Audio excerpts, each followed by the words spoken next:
قبل أن يودع النبي صلى الله عليه وآله هذا العالم وينتقل إلى العالم الأعلى ألا وهو العالم الآخر، كان عنده أمير المؤمنين سلام الله عليه وفاطمة الزهراء سلام الله عليها،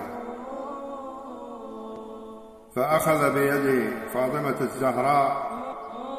وأخذ بيد علي بن أبي طالب،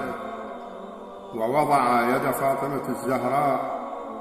بيد علي بن أبي طالب عليه السلام، وقال: يا أبا الحسن، هذه الوديعة عندك، هذه أمانة. وكان النبي صلى الله عليه وآله دائما يقول: فاطمة بضعة مني، من آذاها آذاني،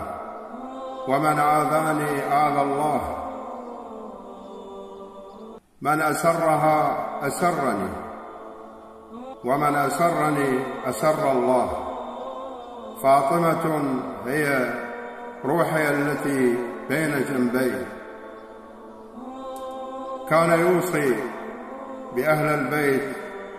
ويوصي بفاطمة الزهراء سلام الله عليها،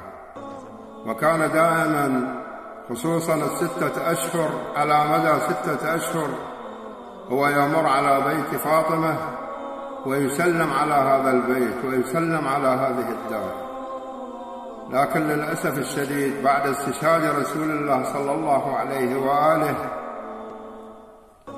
القوم فعلوا ما فعلوا